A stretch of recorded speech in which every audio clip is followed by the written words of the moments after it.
Après avoir présenté le plan de la formation, nous allons passer maintenant à la présentation de Cisco et ses certifications. Donc, Cisco System est fondé le 10 décembre 1984 à San Francisco, en Californie, aux États-Unis.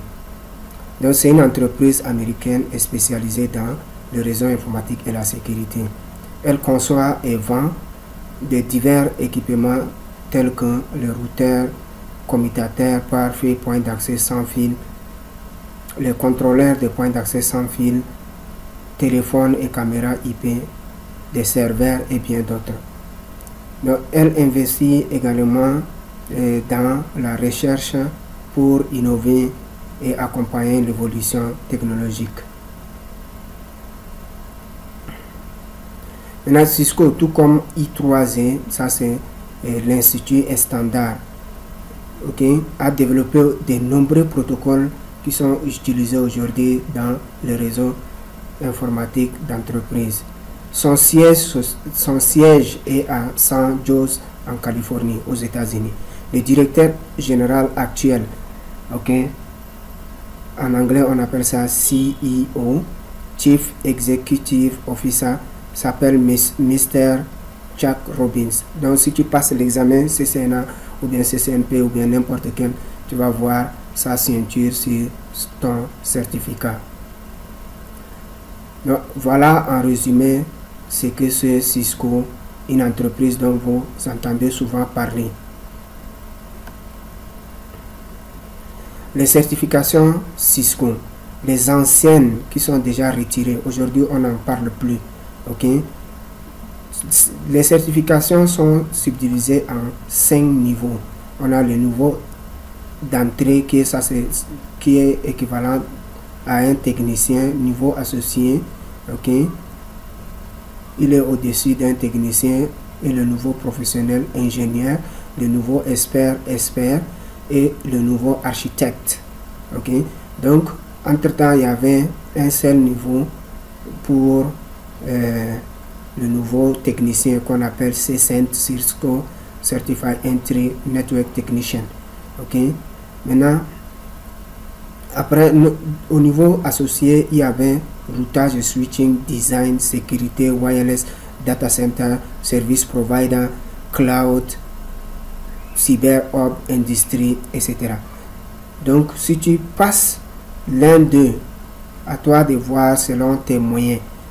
Chaque examen pourrait atteindre jusqu'à 300 et quelques dollars. Donc, si tu prends par exemple les spécialités routage et switching, une fois validé le CCNA, d'abord tu peux passer au CCNP entre-temps avec les examens retirés déjà.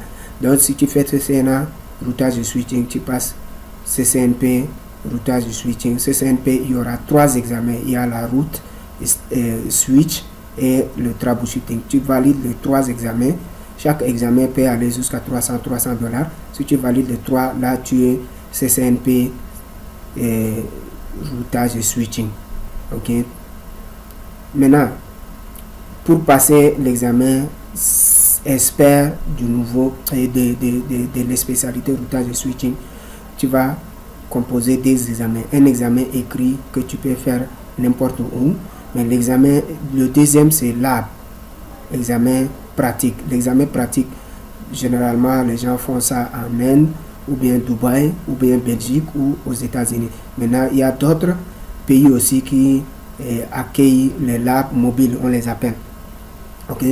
Là tu es expert. Maintenant, une fois obtenu ton certificat expert, Cisco te recommande de travailler 5 ans d'abord avant de passer au niveau architecte. Si tu veux être architecte, il faut exercer dans le domaine pendant 5 ans d'abord. Maintenant, après, nous avons les CCNA. Une fois que tu as validé, fini avec ton CCNA, peu importe lequel, et que la durée de la validité c'est 3 ans de ton certificat. Après 3 ans, ça va s'expirer. Maintenant, si entre-temps tu es en train de travailler parallèlement sur le CCNP, il y a 3 examens. Si tu composes un Et là, ils vont renouveler ton ancien certificat qui est déjà expiré au même niveau que le dernier que tu as composé, ainsi de suite. Ok, Cisco ne veut pas que tu reviennes encore recomposer le CCNA, il faut évoluer. Ok. Maintenant, le CCNP aussi, la validité c'est 3 ans. Ça c'est 3 ans. Ça c'est 3 ans. Maintenant, le nouveau expert, entre-temps, la validité c'était 2 ans. Ok, il faut avoir un examen écrit qui est valide avant d'aller faire l'examen pratique. Voilà en gros les anciens examens qui sont déjà retirés. De nos jours, il ne faut pas que quelqu'un te dise je fais un cours sur CCNA, routage de switching, ou bien sécurité, ou bien wireless, ainsi de suite. Dans le nouveau, ils ont combiné tout ça là. Ils ont combiné tout ça en enlevant seulement ça là, ils ont enlevé dedans. Tous les autres, ils ont combiné ensemble pour créer un nouveau CCNA dont on est en train de faire. Ok, CCNA, la version 200-301.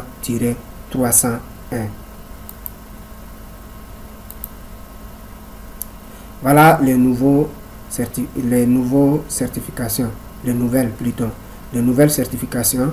Voilà, c'est aussi subdivisé en 5 niveaux. Le premier niveau, ça c'est le niveau d'entrée technicien. Le niveau associé, il est légèrement supérieur à un technicien. Le nouveau professionnel, ingénieur, et le nouveau expert, puis le nouveau architecte. Donc, au niveau technicien, il y a 3 examens. Il y a celui-ci, celui-là et celui-là. Ok, mais tu n'es pas obligé de faire cela. Tu peux passer directement à CCNA.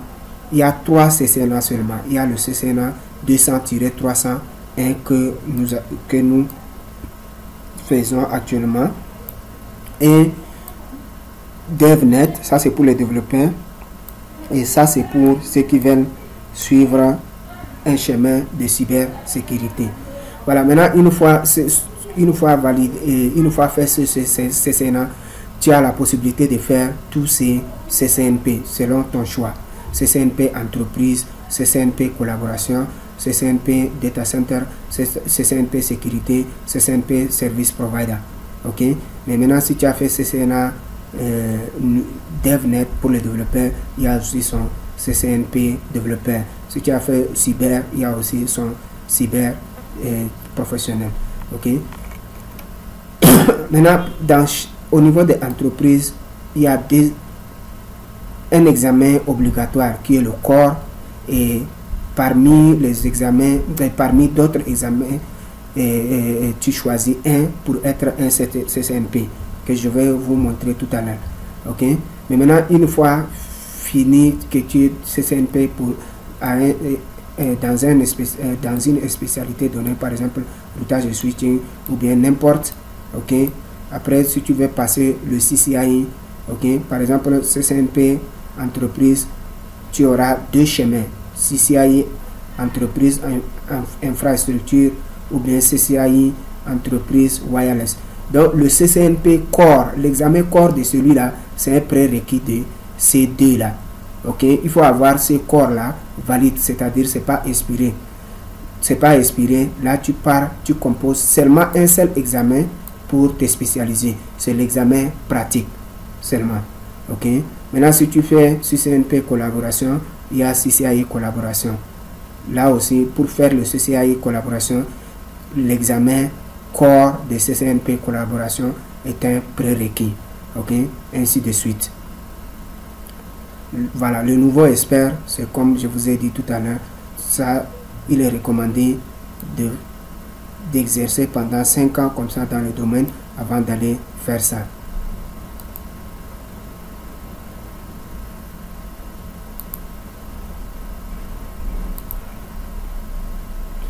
Voilà, et voilà les examens dont je vous ai parlé tout à l'heure. Voilà, sur le site de Cisco que je fais capture. il y a associé, associé, le niveau associé, il y a DevNet associé, CCNA 200-301 ici, et le cyber. Voilà les niveaux professionnels, niveau expert et architecte. Tous les examens ont une validité de 3 ans aujourd'hui. Entre-temps, le niveau expert, c'était seulement 2 ans. Ok? Voilà. Maintenant, si tu veux opter pour CCNP entreprise, par exemple, une fois fini ton CCNA et que tu prends CCNP entreprise, là, tu as, voilà l'examen corps dont j'ai dit. C'est obligatoire pour le CCIE entreprise, que ce soit entreprise infrastructure ou bien entreprise wireless. Ça, c'est obligatoire. Maintenant, après avoir validé ça, tu peux choisir parmi ceux-là, te spécialiser dans un domaine donné. Si tu as le moyen, tu peux composer tout, hein, mais chaque examen, au minimum, c'est quelque chose de $300 comme ça. Ok? Maintenant, il n'y a pas ordre. C'est-à-dire, tu peux travailler sur le routage et switching et passer l'examen. Maintenant, si tu passes l'examen et que tu réussis, ils ne vont pas te donner attestation pour ça. Ils vont t'attendre. L'examen est valide pour 3 ans. Donc, dans les 3 ans, tu as la possibilité, si tu as la possibilité, tu reviens, tu fais l'examen corps et là, tu seras CCNP entreprise. Ils vont t'envoyer ton attestation CCNP entreprise et spécialiste routage et switching. Maintenant, il y a aussi le design réseau, il y a le design de Wi-Fi, implémentation de Wi-Fi, automatisation. Donc, à toi de voir ce qui est important selon les besoins, tu composes. Et ça, c'est obligatoire. Ça, c'est obligatoire. Sans ça, tu n'auras pas CCNP ni passer l'examen CCIE. Donc, chaque niveau professionnel, que ce soit sécurité, entreprise, collaboration, service provider, et tous, ils ont leur corps qui est obligatoire, ok, à faire avant de passer les autres examens. Voilà, maintenant on va parler un peu de sécurité, CCNP sécurité.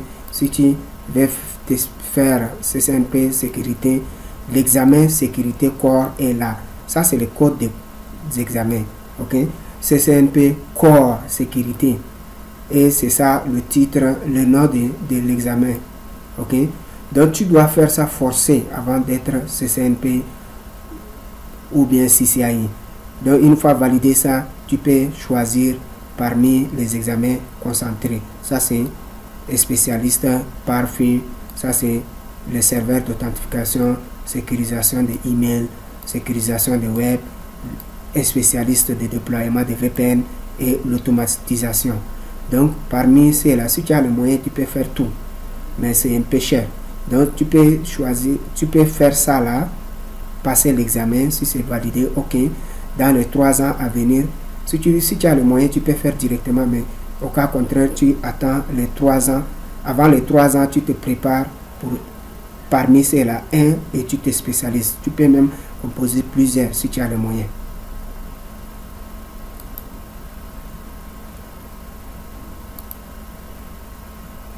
Voilà aussi pour les services providers, fournisseurs d'accès Internet. Il y a l'examen corps qui est obligatoire et parmi ceux-là, tu choisis ce que tu veux pour te spécialiser.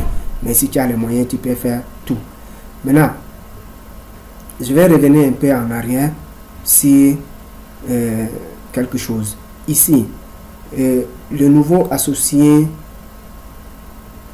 pour les examens antérieurs, tu dois forcément faire le nouveau associé avant de faire le nouveau professionnel d'une spécialité. Par exemple, le CCNA routage et switching. Si tu veux faire le CCNP routage et switching, tu es obligé de faire le CCNA routage et switching. C'est un prérequis. À part ça, tu ne peux pas faire.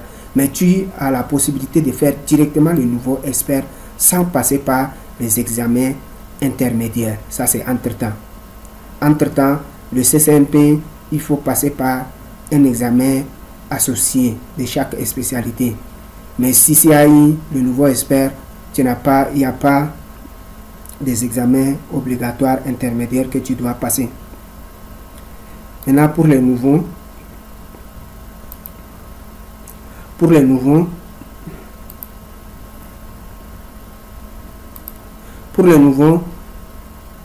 le CCNA n'est pas obligatoire, mais tu peux directement passer à CCNP.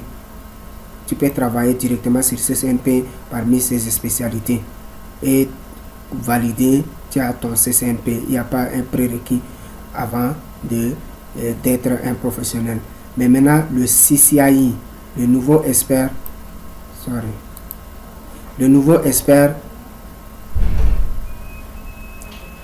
pour le nouveau expert, tu dois forcément, par exemple, si tu veux te spécialiser en entreprise et infrastructure, tu es obligé de passer par l'examen CCNP Core forcé.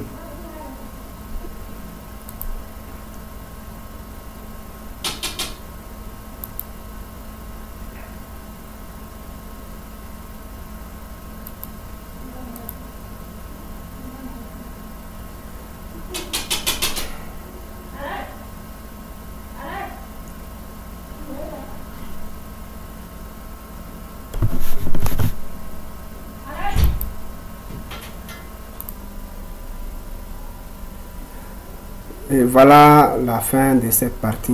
Merci de m'avoir suivi. À nous revoir à un autre épisode. Maintenant, j'aimerais que vous likez, partagez et commentez si vous trouvez que c'est intéressant. Merci beaucoup.